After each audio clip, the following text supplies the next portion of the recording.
¿Qué tal? Muy buenas noches, soy Martín Vivanco y a nombre de Genaro Lozano te doy la bienvenida a Punto y Contrapunto. Esta semana el caso de la estafa maestra, la triangulación millonaria de recursos públicos documentada por la Auditoría Superior de la Federación, ha dado un vuelco con la decisión de Rosario Robles de buscar el criterio de oportunidad para colaborar con la Fiscalía General de la República. Uno de los presuntos implicados, Luis Videgaray, ya salió a decir que el mecanismo "me salvo culpando a Videgaray" tiene un límite. ¿Es así?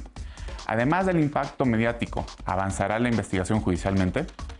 Y unas semanas del 2021, las alianzas partidistas rumbo a la renovación del Congreso y de 15 gobernaturas han empezado.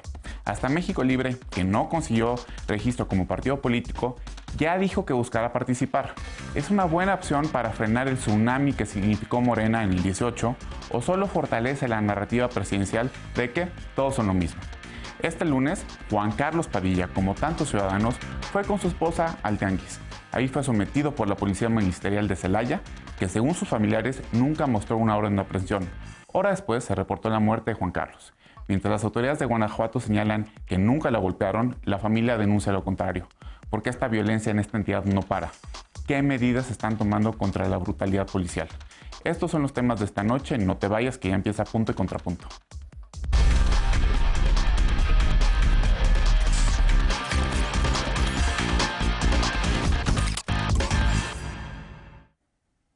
La corrupción no se combate con mentiras o fabricando culpables. Con esta frase, Luis Videgaray Caso, ex titular de Hacienda, ex canciller y figura muy cercana al presidente Enrique Peña Nieto, desmintió su presunto involucramiento en la estafa maestra. Esto luego de que los abogados de Rosario Robles señalaran que Videgaray instruyó a usar el dinero desviado en campañas electorales. Pero Robles lo desmintió y dijo que ya no autorizó estas declaraciones, aunque sí buscará obtener el criterio de oportunidad ante la Fiscalía General de la República. Veamos en contexto. Rosario Robles confirmó que buscará ser testigo protegida ante la Fiscalía General de la República, pero desautorizó las declaraciones hechas por su defensa. Señaló que no había acordado previamente lo declarado por sus abogados y les pidió atenerse al procedimiento judicial. Horas antes, su defensa legal declaró que Robles no tiene evidencias contra el expresidente Enrique Peña Nieto ni contra el exsecretario de Gobernación Miguel Ángel Osorio Chong, pero sí contra Luis Videgaray. Videgaray, exsecretario de Hacienda y de Relaciones Exteriores, supuestamente instruyó que los fondos públicos desviados a través del esquema de triangulación conocido como la estafa maestra fueran utilizados para financiar 4 campañas electorales del Partido Revolucionario Institucional. Videgaray Caso, que trabaja en el Instituto Tecnológico de Massachusetts, contestó que su excompañera de gabinete miente, calificó como un sinsentido descarado involucrarlo en presuntos desvíos y que la estrategia legal de la exfuncionaria es errada e inmoral. A inicios de noviembre se dio a conocer que Emilio Cebadúa ofreció a la Fiscalía General de la República convertirse en testigo colaborador en la investigación sobre la estafa maestra. Cebadúa fue oficial mayor durante la gestión de Rosario Robles en las Secretarías de Desarrollo Social y Desarrollo Agrario. Robles fue ingresada a prisión preventiva en agosto de 2019. Desde entonces se había declarado inocente. A fines de agosto publicó una carta señalando que la FGR la tenía como rehén político para que aceptara colaborar y ayer confirmó que lo hará. Punto y contrapunto. Y para debatir esta noche nos acompaña como cada lunes y miércoles mi querida Lisa Sánchez, directora general de México Unido contra la Delincuencia. ¿Cómo estás, querida? Muy bien, querido Martín. Muy buenas noches a todas y a todos. Buenas noches. Alfredo Lecona, activista, analista, mi amigo. ¿Cómo estás, Alfredo? Muy bien, querido Martín, conductor Martín. Qué gusto. Y Eder Guevara, antropólogo, fundador de Morena. Buenas noches, Eder. ¿Cómo estás? ¿Qué tal, Martín? Muy buenas noches. Bien, buenas noches. Y esta noche nos acompaña también Frida Gómez, feminista, analista y amiga de este programa. Buenas noches, Frida, bienvenida. Muchísimas gracias, Martín. Muy buenas noches. Un gusto verlas a todas y todos ustedes. Pues empezamos con este tema. Ayer con todo dolo, levoncía y ventaja me lo soltó Alfredo de bote pronto. Me dijo que yo, como era el abogado y otras cualidades, debía opinar. Ahora empiezas tú, Alfredo. ¿Qué opinas? ¿Esto es parte del show mediático o realmente vamos a ver que la justicia, entre comillas, se va a aplicar en este caso? Abogado y priista. Ayer tú mismo me hiciste la precisión, expriista. Sí, pues yo creo que hasta el momento es una de las dos cosas y probablemente puedan ser las dos cosas. Ojalá sean las dos cosas, porque por lo visto el show mediático y la exhibición de funcionarios del sexenio pasado no va a cesar. De hecho, todos los incentivos para que el show siga avivándose y siga incrementándose a medida que van saliendo estos nuevos, o se van presentando estas nuevas situaciones, pues va a seguir y va a ser la constante. Si escuchamos hoy al presidente López Obrador, pues parece que al incentivar estos llamados criterios de oportunidad, que ya otros les dicen criterios de impunidad, pues por lo menos ponen el piso para que haya un uso político del derecho, no necesariamente de la justicia, sino sí del derecho. Entonces, yo coincido justo con lo que decía ayer el Martín Vivanco, panelista, en el sentido de que hay algo que cambió radicalmente en el asunto de Rosario Robles, ¿no? Recordemos que desde que Rosario está en prisión preventiva a la fecha, hay por lo menos como 2 eventos que nos pueden dar pie o margen o idea de por dónde está la cosa y dónde está la presión y posiblemente esa tortura de la que tú ayer insinuabas o se comentaba. Porque en un punto, Luis Videgaray se ha vuelto un personaje centralísimo, incluso para el caso Odebrecht, por las revelaciones de Emilio Lozoya. Pero ese es el caso Odebrecht.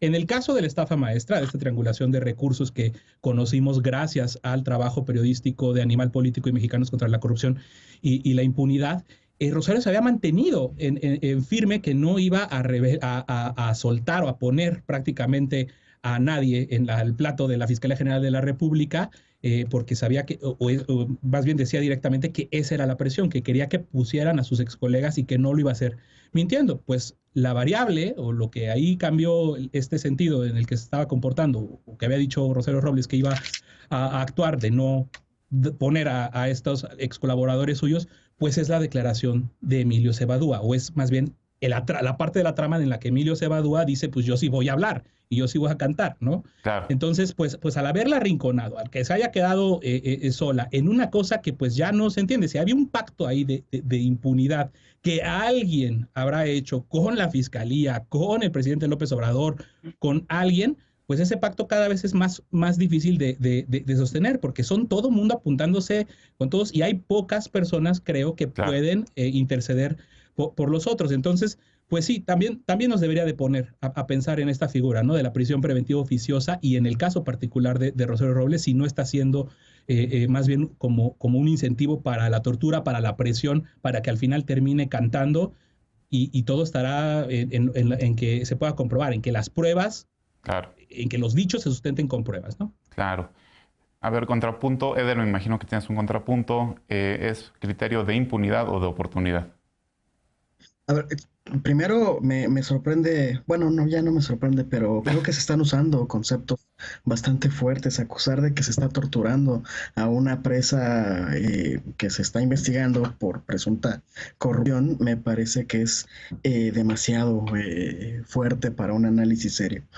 Por otro lado, me parece también que es evidente que los abogados de Rosario Robles y la propia Rosario están modificando su estrategia después de que otro de los operadores de la estafa, de los presuntos operadores de la estafa maestra, ya dijo que él sí va a cooperar. ¿Y en qué consiste el cambio de estrategia? Bueno, primero Rosario decía que ella era inocente y que no tenía más información y por lo tanto no tenía nada que aportar para poner a sus compañeros del gabinete de Peña Nieto.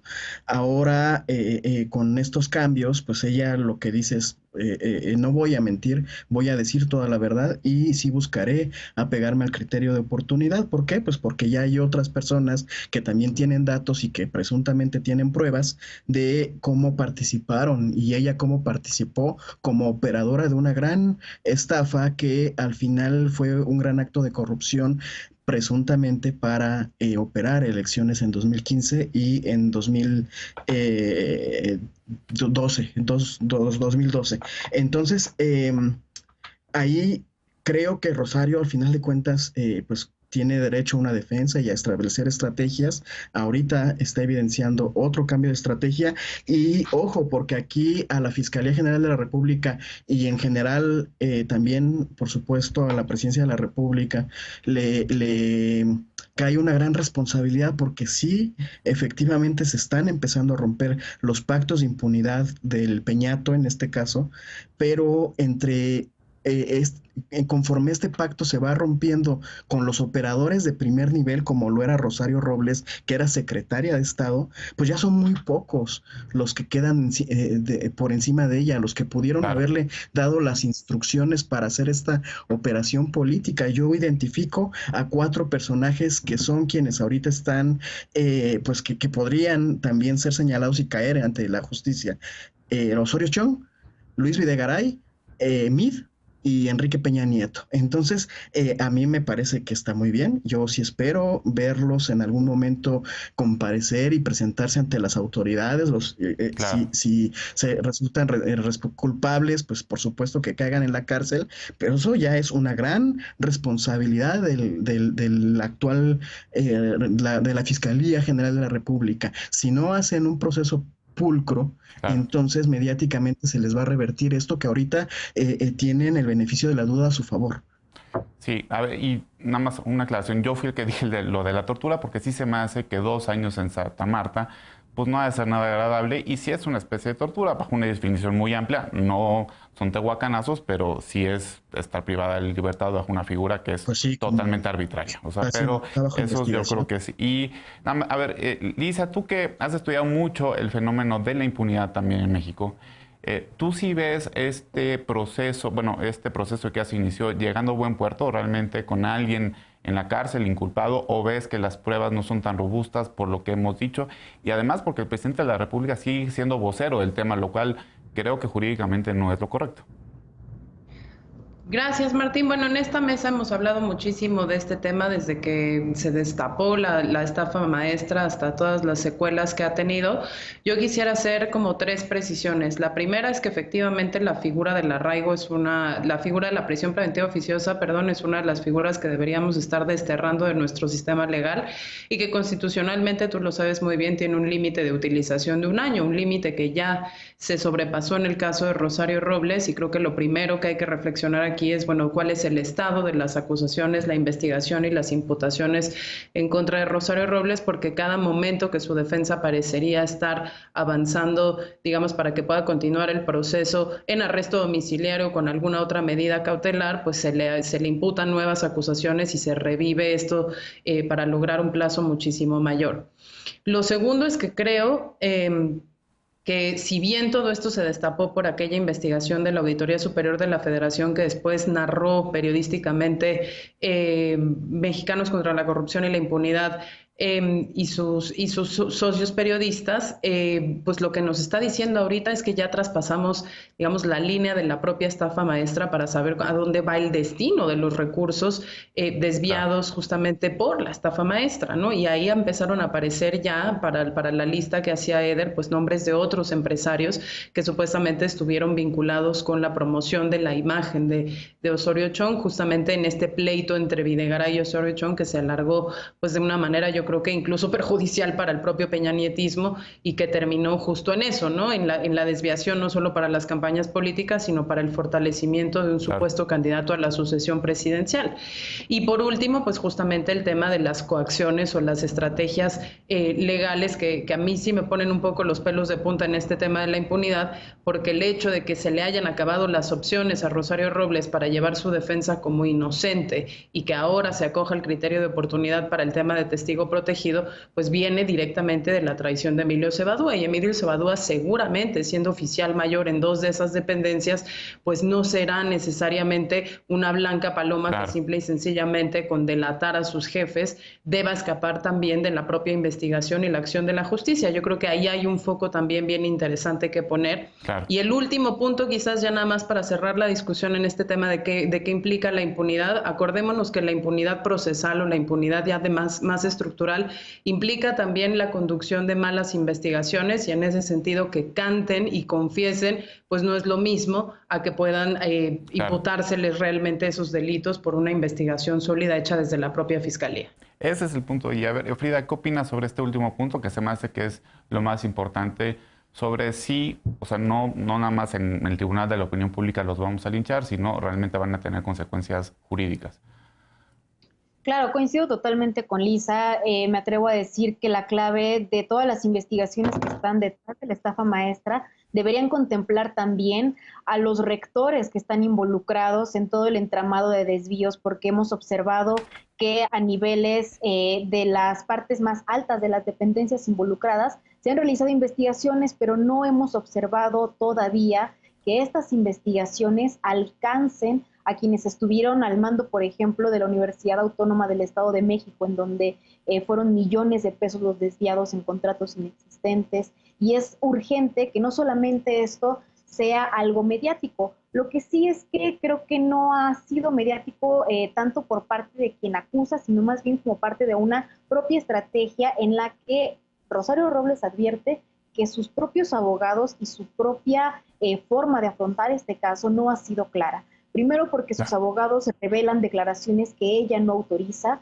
En las declaraciones que hacen sus abogados implican a José Antonio Meade, el candidato presidencial del PRI, hablan de las elecciones anteriores, hablan también de Videgaray. Por supuesto que desde el punto de vista de la presunción de inocencia, pues ellos tendrían que ser inocentes hasta que las pruebas demostraran lo opuesto. Sin embargo, ya existen suficientes elementos de investigación que sí involucran a rectores, a funcionarios y a mandos de otras dependencias que tanto en Sedesol como en Sedatu realizaron todo tipo de desvíos. Ahora, a mí lo que más me preocupa es que las irregularidades que se han acumulado desde 2019 en el caso de Rosario Robles, pues la colocan en esta condición de poder acusar algún tipo de persecución política, porque ciertamente hay diferentes elementos que jurídicamente no podrían considerarse como válidos. La realidad es que los desvíos y los actos de corrupción se encuentran ahí, no solamente desde el punto de vista periodístico, que la realidad es que Nayeli Roldán junto con todo su equipo de Animal Político hicieron un gran trabajo,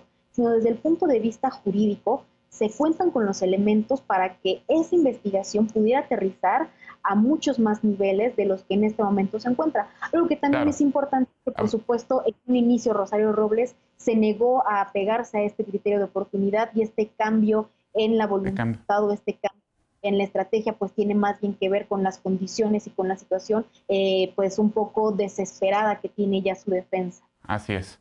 Bueno, pues sin duda este tema va a seguir dando. Ojalá que los culpables, si es que son culpables, si se demuestra, pues pisen la cárcel. Vamos a una pausa. Las elecciones del 2021 estarán marcadas por la intención de quitar a Morena tantas curules como sea posible y por las alianzas entre partidos tan disímiles como PAN y PRD, aun cuando hace 3 años quedó comprobado que esta no es una fórmula precisamente ganadora.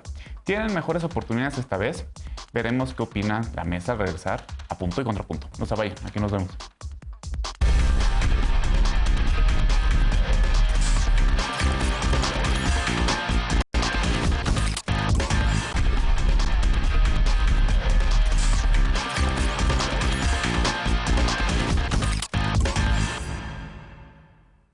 Estamos unas semanas del fin de año, pero el año electoral ya comenzó. Las alianzas y aspiraciones a gobernar ya se están destapando y parece que en muchos casos la prioridad será tratar de sacar a Morena del poder, con alianzas que ya han demostrado que no funcionan, frente a las alianzas que buscará construir el partido en el poder para fortalecer su presencia en el país. Vamos en contexto. 15 gubernaturas serán renovadas en 2021. Hasta ahora, en al menos 6 estados, se han confirmado 7 candidaturas en alianza partidista. Este fin de semana, Morena anunció que en Nuevo León, la alianza Juntos Haremos Historia en Nuevo León, se integrará con el Partido del Trabajo, el Verde Ecologista de México y Nueva Alianza. La coalición será parcial, pues solo presentará candidatos comunes en 13 de los 26 distritos para diputaciones federales de mayoría relativa y en 26 de los 51 municipios. Y Morena definirá quién será postulado a la candidatura al gobierno local. El presidente nacional de Morena, Mario Delgado, dijo que en 2021 la política de alianzas de este partido será solo con quienes apoyen la llamada Cuarta Transformación y compartan principios y valores. PRI y el PRD también irán en coalición por la gubernatura de Nuevo León, mientras que el PAN no logró concretarla con Movimiento Ciudadano, que registró como precandidato al senador Samuel García. En Guerrero, Sonora, San Luis Potosí, Baja California y Zacatecas irán en alianza con el PRI, PAN y PRD. México Libre también buscará participar en las elecciones. Pese a no haber conseguido registro como partido político nacional, la organización fundada por el matrimonio Calderón Zavala buscará contribuir a la formación de una mayoría opositora en el Congreso con candidatos propios o en alianza con otros partidos. Punto y contrapunto. Pues efectivamente, el año electoral ya comenzó, ya empiezan a destaparse las personas. Me gustaría preguntarles, y si quieres empiezo contigo, Eder, este discurso de sacar a alguien, como que ya lo habíamos escuchado, ¿no? Yo me acuerdo mucho de sacar al PRI de Los Pinos, y luego era sacar a toda costa a Calderón, y luego volver a sacar al PRI de Los Pinos, y hoy le toca a Morena. Creo que no va por ahí. ¿Tú qué crees? Pues me parece lógico, porque una de las formas más sencillas de generar un contraste que haga, que trate de hacerle sentido a la población de por qué es valioso que voten por un partido, es en contraposición a por qué no hay que votar por los otros. Y ahorita que Morena es el partido hegemónico, los partidos de oposición, pues pretenden posicionarse manifestando contrastes o con respecto a Morena. Yo creo que no es el único objetivo reducir a Morena y quitarle la mayoría en la Cámara Federal. Creo que también hay otros tres objetivos. En algunos casos, o en todos los casos, quieren mantener las gubernaturas. También hay partidos que a lo que aspiran es a mantener el registro, y hay otros personajes políticos que lo que quieren es fuero. Entonces, en ese sentido, se están configurando las alianzas en todos lados. Recordemos, ya lo habíamos hablado en otras ocasiones, que sobre todo las elecciones intermedias o las elecciones donde no hay disputa presidencial son un choque de estructuras.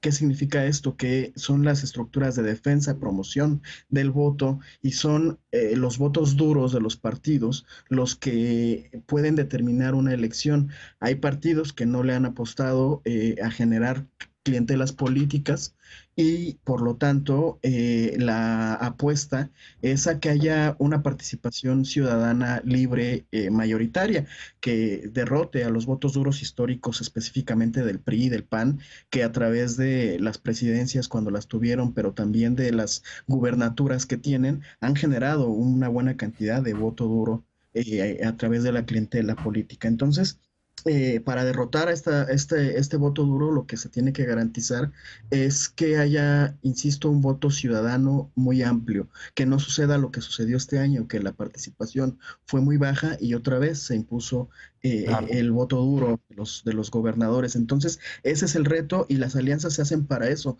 A final de cuentas, por ejemplo, hay casos como el de Baja California, en donde la alianza con el Verde fue lo que le permitió a Morena ganar Tijuana, la capital del estado, o en Puebla, los votos que el Partido Verde aportó hicieron la diferencia para ganar la gubernatura. Entonces, creo que a esa lógica están obedeciendo todas las políticas de alianzas de todos los partidos en el proceso que viene, incluso, como lo decías en la nota, también en el caso del partido Calderón, que aunque no tiene registro, su estructura, que sí tiene una estructura, sí tiene una ronchita, por decir una forma, va a participar y va a ver cómo lograr el fuero, ¿no? Claro. A ver, Alfredo, muchos han dicho que si en el 21 no se le quita la mayoría a Morena en la Cámara, es el apocalipsis, ya, o sea, se va a teñir de rojo el cielo y van a entrar 7 jinetes aquí en México y ya no tenemos salvación. ¿Es cierto? No, yo no creo que sea cierto, pero sin duda esa es la disputa, esa es la narrativa que yo ahí sí voy a coincidir. Pues cuando el objetivo es sacar por sacar y empezamos a ver este tipo de alianzas pues muy extrañas que ya empiezan a parecer más el final de la película de Luis Estrada de la dictadura perfecta, PRI, PAN, PRD, pues también dice mucho, ¿no? De lo pobre que está la oferta electoral, ¿no? Yo voy viendo que esto se perfila al menospeorcismo por una agenda o por varias agendas que en un primer momento pues Morena ha traicionado, y que esos espacios, que esas agendas y quienes las representan están inmersos en otros procesos muy distintos o de plano apagados. Que también hay que decirlo, es muy difícil, por lo menos por lo que yo he visto, ha sido muy difícil para los partidos acercarse con muchas personas de la sociedad civil. Sin embargo, hay esfuerzos que se me hacen interesantes, sin que esto signifique de ninguna manera aplaudir los procesos de alguno de los partidos hasta ahora. Veo, por ejemplo, Movimiento Ciudadano. Movimiento Ciudadano está acercándose justo a muchas de estas personas que tienen agendas y que tienen posturas que no van a ser tan fácil si estas personas quedan y si estas personas siguen en la ruta del Movimiento Ciudadano, que va a ser muy difícil que llegue un Dante Delgado e imponga una cosa muy distinta a la que traen en sus agendas personales, ¿no? El contraste de ese esfuerzo loable, pues es que sigan manteniendo personajes como Samuel García, ¿no? Y que de hecho tenga ese impulso para la gubernatura de Nuevo León. De Morena, pues qué decir, cuando un partido se empieza a poner verde, lo decíamos aquí hace unas semanas, pues ya se está echando a perder, ¿no? O sea, ¿qué podemos esperar de una declaración de Mario Delgado que dice que las alianzas serán quienes tengan los principios de la Cuarta Transformación, cuando es el Partido Verde, ¿no? Cuando es el símbolo de la corrupción política y económica de este país? Y hay algo muy peculiar con el PRI que no le he dicho en ningún lado y va a ser ahora sí que la primicia. Mira que yo tenía información hasta hace poco tiempo de que la Fiscalía Anticorrupción tenía lista la consignación contra el presidente nacional del PRI, Alejandro Moreno Cárdenas, por el presunto enriquecimiento ilícito en esta casita que tiene en Campeche y otros bienes que pues son inexplicables cómo se hizo de ellos. Y hay una nota de Vanguardia del 30 de octubre, y nada más la tiene este medio de comunicación, donde aseguran que la Fiscalía Anticorrupción ya exoneró a Alejandro Moreno, al presidente nacional del PRI. Pues todo esto es también extraño para mí. Eso sí me suena, sin decir que sea así en este momento, sí me suena que hay algo construido desde el gobierno, y quien se quiera creer el cuento de que la Fiscalía General de la República es autónoma, pues que se lo crea, pero que sí debe de haber ahí algún tipo de amarre o arreglo que hay que seguir muy de cerca. Claro, claro. Frida, ¿tú cómo ves? ¿Las alianzas van a servir o no? En el caso de Morena dicen que todos es porque están a favor de la transformación. De las otras, en eso sí coincido con Alfredo, pues no se sabe qué proponen, no solamente sabemos lo negativo ante lo que se oponen. ¿Tú cómo ves? ¿Sirven o no sirven? Y en este contexto, para Morena, ¿cómo le va a ir? Yo creo que serán útiles para algunos partidos políticos con el objetivo de que no pierdan el registro, que la verdad es una política pues bastante pobre. Son partidos en muchas ocasiones sin ideología, que solamente están recibiendo recursos del erario público sin que justifiquen algún tipo de representación efectiva. Simplemente representan estructuras marcadas por grupos muy particulares, como el grupo de maestros o aliados a sindicatos, pero en general, en un nivel más alto, me parece que el gran problema de estas alianzas es que no existe una oposición que haya sabido construirse como una alternativa y no como una reacción. Y si recordamos la forma en la que crece el obradorismo y la forma en la que Morena llega al poder, pues desde el inicio había un proyecto de nación que se fue enriqueciendo a partir de sectores pues desgastados y decepcionados de la forma en la que se estaba gobernando.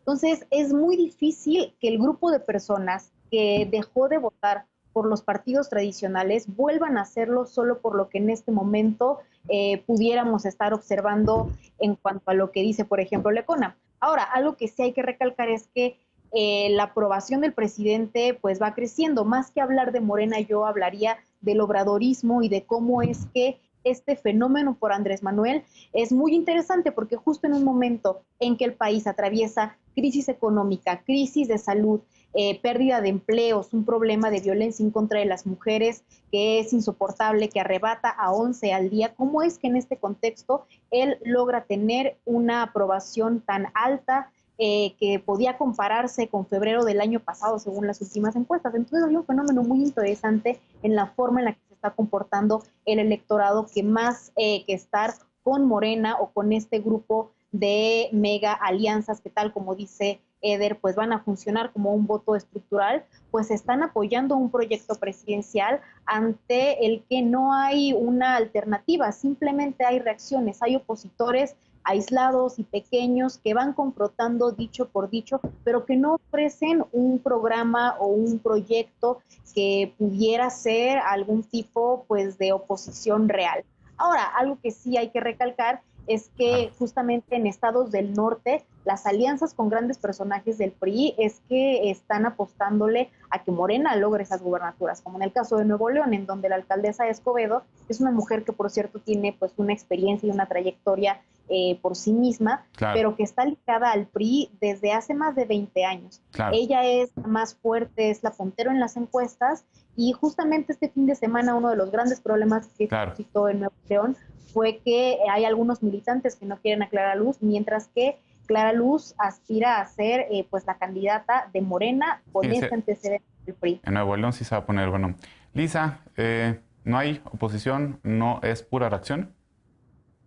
Yo creo que hay por lo menos 3 niveles en los cuales se podrían analizar este tema en las alianzas. Uno de ellos es el que ya se discutió en esta mesa, si las alianzas son suficientes y posibles, sobre todo como un mecanismo de voto de castigo o voto útil en el sentido de sacar a Morena del poder, o por lo menos de las mayorías en las cámaras y en algunas presidencias municipales y otras gubernaturas. Creo que hay una muestra muy grande de que eso no necesariamente va a funcionar, porque por lo menos en ese bloque justamente Movimiento Ciudadano ya se les fue, y entonces quedaría una alianza PRI-PAN-PRD, pero donde el PAN en ciertos lugares está buscando más bien alianzas con otros partidos, y donde uno de los elementos pues también a contemplar para la toma de decisión de esto es cuál es la influencia de los otros movimentitos opositores que están afuera, ¿no? La propia Margarita Zavala, como ya decía Eder, o el Sí por México, o Frena, o todos estos.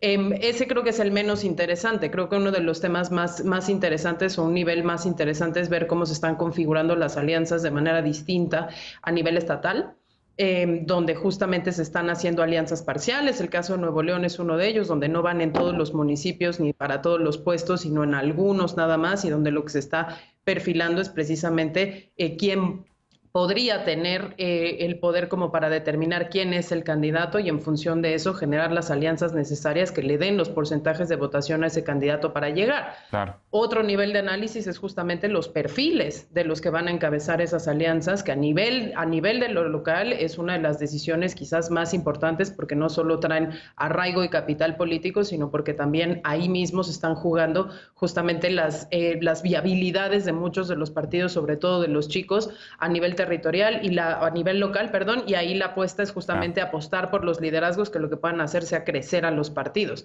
Pero una última, y es más importante que esa, y nada más aprovechando por el día que es hoy, es cómo configurar realmente alianzas de proyecto con causas. Y ahí me parece que va a haber 3 temas por lo menos importantísimos para la elección del 2021. Uno, el tema de las mujeres, o sea, el tema de los feminismos, del movimiento de las mujeres, de la violencia contra las mujeres. ¿Quién puede realmente capitalizar eso como un proyecto político en alianza o solo? Es un gran tema. El otro es el tema de salud, porque claramente no hemos salido de la pandemia ni vamos a salir de la pandemia para el momento de la votación, y ahí habrá interesantes también dinámicas de saber si estamos castigando o no la manera en la que se está gestionando la pandemia desde el nivel federal hasta el nivel local. Y el otro es el tema de seguridad, que es en el que yo más estoy, donde creo que sí va a haber importantísimos impactos, sobre todo en aquellos estados que están siendo golpeados por la violencia y la delincuencia, pues con más vigor. Mujeres, salud y seguridad. Pues sí, sin duda este tema va a dar para mucho. Vamos a una pausa. Guanajuato se ha vuelto emblema de la violencia y el crimen organizado. A esto se suma la actuación de sus agentes ministeriales. Este lunes, Juan Carlos Padilla Aranda fue detenido con lujo de violencia y sin que le fuera presentado una orden de aprehensión. El hombre murió, según las autoridades, de un infarto, pero los videos cuentan otra historia. ¿Se puede comparar este caso con el George Floyd registrado en mayo pasado en Estados Unidos? Ya veremos qué dicen nuestras y nuestros panelistas cuando regresemos a Punto y Contrapunto. Aquí nos vemos.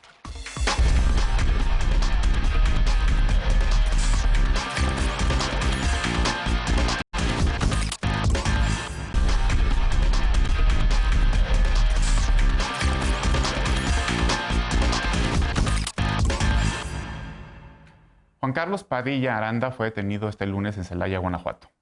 Según denuncias de sus familiares y videos publicados en redes sociales, el hombre fue sometido por varios agentes ministeriales, que incluso le pusieron una rodilla en el cuello. Mientras la familia pedía a los agentes una orden de aprehensión, Padilla perdió el conocimiento y lo metieron en una camioneta. 6 horas después, Juan Carlos Padilla, que durante 30 años se dedicó a la venta de tamales, apareció en el Hospital General de Celaya, pero ya había perdido la vida. La Fiscalía de Guanajuato informó que murió de un infarto. Sin embargo, su familia ha dicho en varias entrevistas que el cadáver tenía golpes. La Agencia de Investigación Criminal de Guanajuato emitió un comunicado señalando que el hombre nunca fue golpeado. Aseguró que sí había orden de aprehensión y que Padilla se había resistido, por lo tanto que fue sometido. mientras que la Fiscalía de Guanajuato informó que los agentes que participaron en el hecho fueron detenidos y serán investigados. En redes sociales, muchos recordaron con este caso el sometimiento al que fue sometido George Floyd en mayo pasado en Estados Unidos, cuando fue detenido por supuestamente pagar con un billete falso. Y un policía de Minneapolis mantuvo sus rodillas sobre el cuello de Floyd durante 9 minutos. Guanajuato se ha convertido en un referente de la violencia en el país y con más homicidios registrados en todo México. En julio pasado, el presidente López Obrador dijo que era necesario revisar el sistema de justicia de la entidad, que vivía una situación atípica de violencia. Vaya situación, vaya caso, indignante lo que se ve, lo que se denuncia. Lisa, tú que eres experta en seguridad, sí me gustaría tu opinión de bote pronto sobre qué se debe hacer ante esto. Mira, lo primero es una condena muy enérgica a la manera en la que la Policía Ministerial de Celaya realizó esta detención. Nunca se identificaron apropiadamente de acuerdo a los videos, iban en un vehículo que no tenía placas, no se presenta ni en las comunicaciones oficiales de la propia Fiscalía posteriori los delitos que presuntamente se le estaban imputando a esta persona, ni se presenta el testigo real, digamos, de la orden de aprehensión.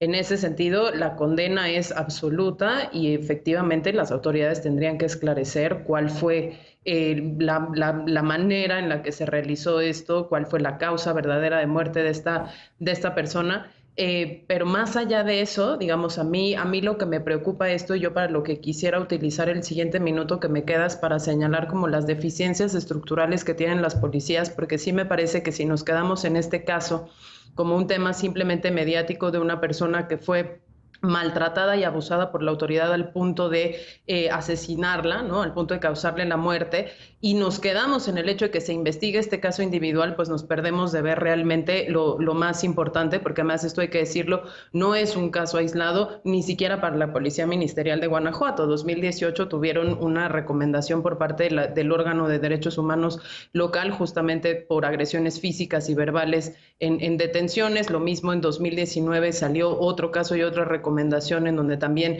se denunciaban golpes a partir de los cuales las personas que iban a ser detenidas perdieron el conocimiento, etcétera, y nada ha cambiado en el sentido en el que tenemos este caso en 2020. Dos cosas rapidísimas que creo que son una foto de dónde están nuestras policías y que por eso la insistencia de que realmente tomemos esta agenda pendiente en nuestras manos, ¿no? Según el INEGI, realmente en las encuestas que hace sobre la calidad de los servicios de gobierno que tenemos, el 80% de los elementos policiales de todo el país, de todas las policías, recibe algún tipo de curso cuando entra a las corporaciones, pero no existe carrera policial, y menos del 30% de ellos recibe algún tipo de especialización en habilidades específicas para mejorar su desempeño, ya sea precisamente en la conducción de investigación para el caso de las policías ministeriales, pero también en el arresto y en la presentación de imputados, en donde se realizan o donde se llevan a cabo pues la mayor cantidad de conductas denunciadas como tortura, detenciones arbitrarias y demás, ¿no? Pero también estamos viendo que las propias policías, incluidas las ministeriales, siguen sin tener una relación laboral con el Estado mexicano y por lo tanto no pueden demandarle al Estado mexicano lo que serían las condiciones dignas y de enseñanza para poder desempeñar sus funciones. Y en el caso de las policías ministeriales es así, es una relación administrativa en donde ahí sí es el outsourcing de las policías, y creo que lo que nos presenta este caso es una posibilidad de entrar al fondo sobre la agenda pendiente que tenemos de profesionalización y fiscalización, supervisión terciarizada de nuestras policías para que esto no se repita en Sistémico, ni en Celaya, ni en ninguna otra parte del país. Alfredo, ¿cómo deberíamos de reaccionar como sociedad ante estos atropellos, ante estas imágenes?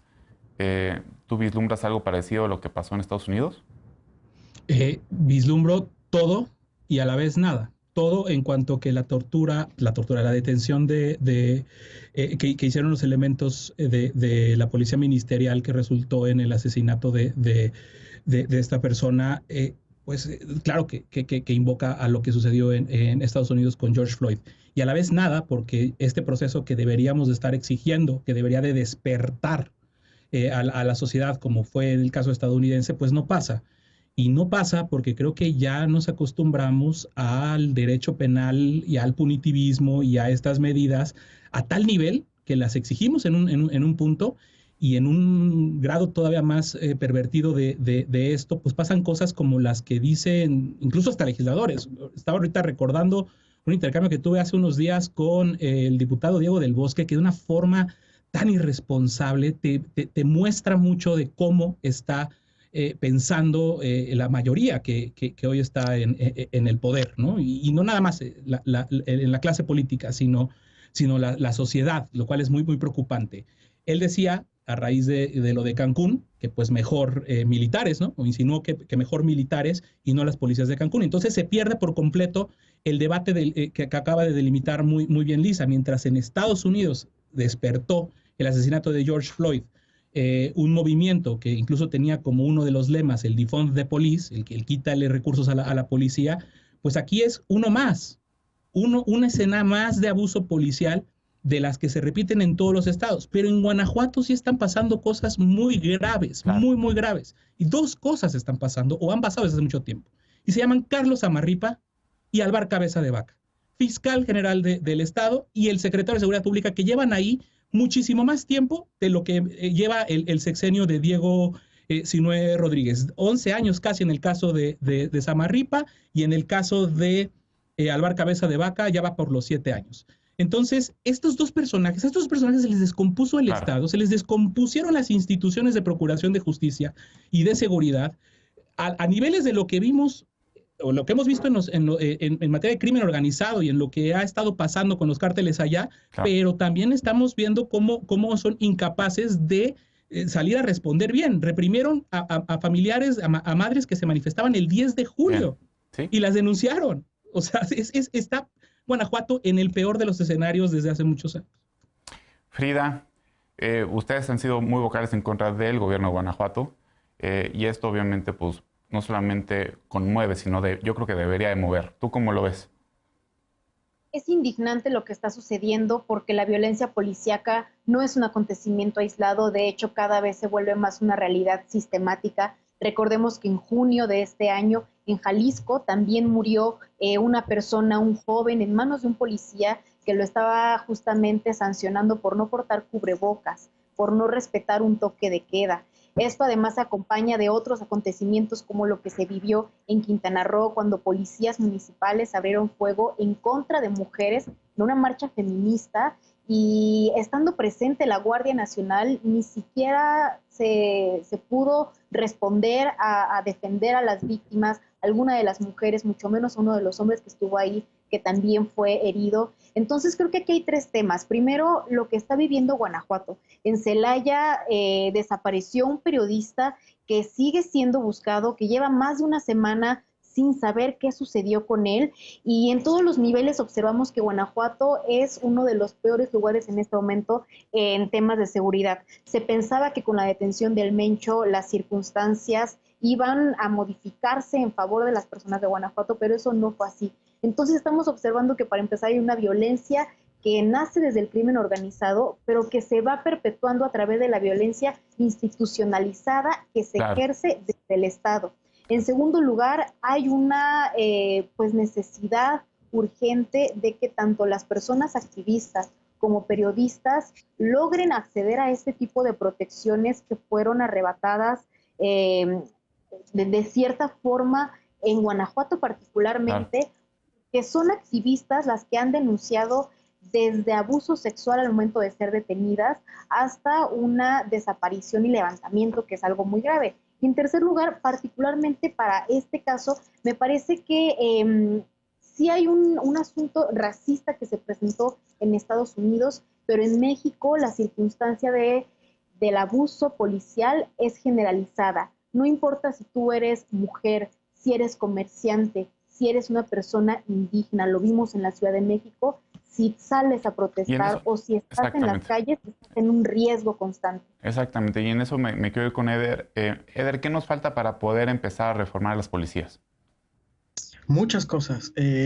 Creo que a diferencia de Estados Unidos, en donde se les pide, se exige al Estado que le bajen el recurso a las policías, aquí lo que se tiene que hacer es exigir que se utilicen bien los recursos primero. y después, si es necesario, que se les dé más recursos a las policías locales. Ahorita, en este contexto en donde los responsables de capacitar, de vigilar, de tener control sobre las policías locales están en una lógica muy turbia, como en el caso de Guanajuato, es muy difícil pedir cualquiera de estas demandas de que se les dé más presupuesto, se les dé menos presupuesto, pero tenemos que pedir que sí haya profesionalización. Todo lo que ahorita les comentaba Lisa, me parece, antes abro un paréntesis para decir que me parece malintencionado citar un debate tuitero con Diego del Bosque, todo descontextualizado, porque él no tiene nada que ver con la desafortunada y por totalmente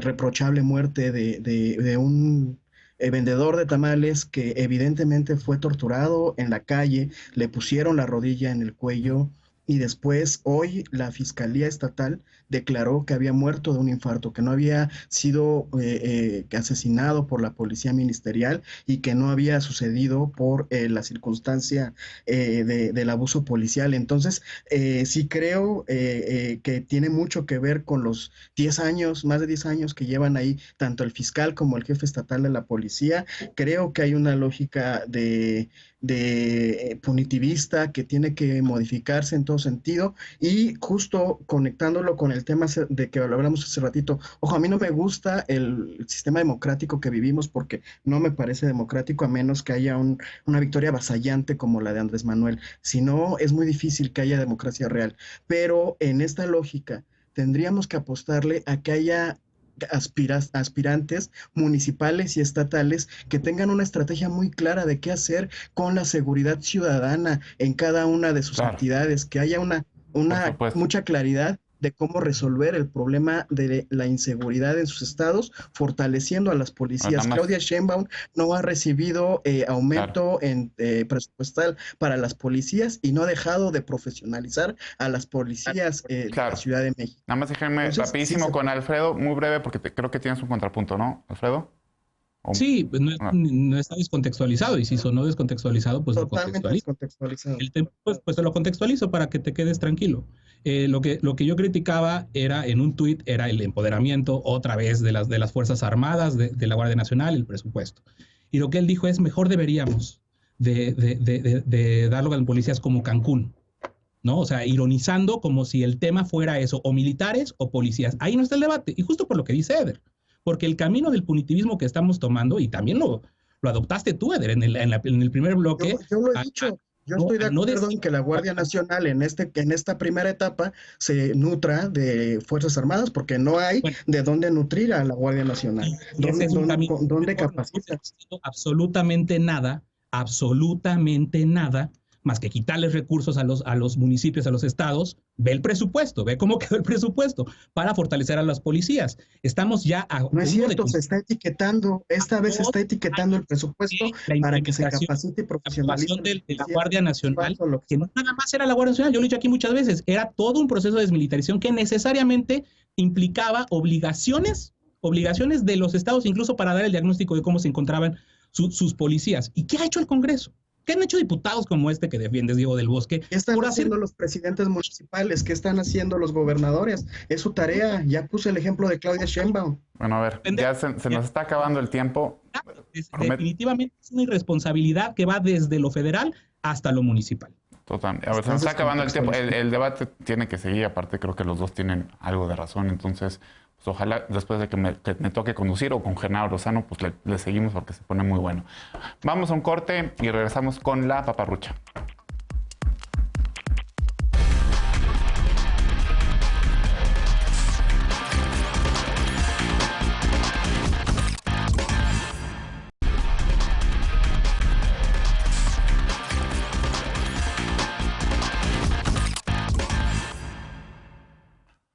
Y ahora vamos con la paparrucha de esta noche.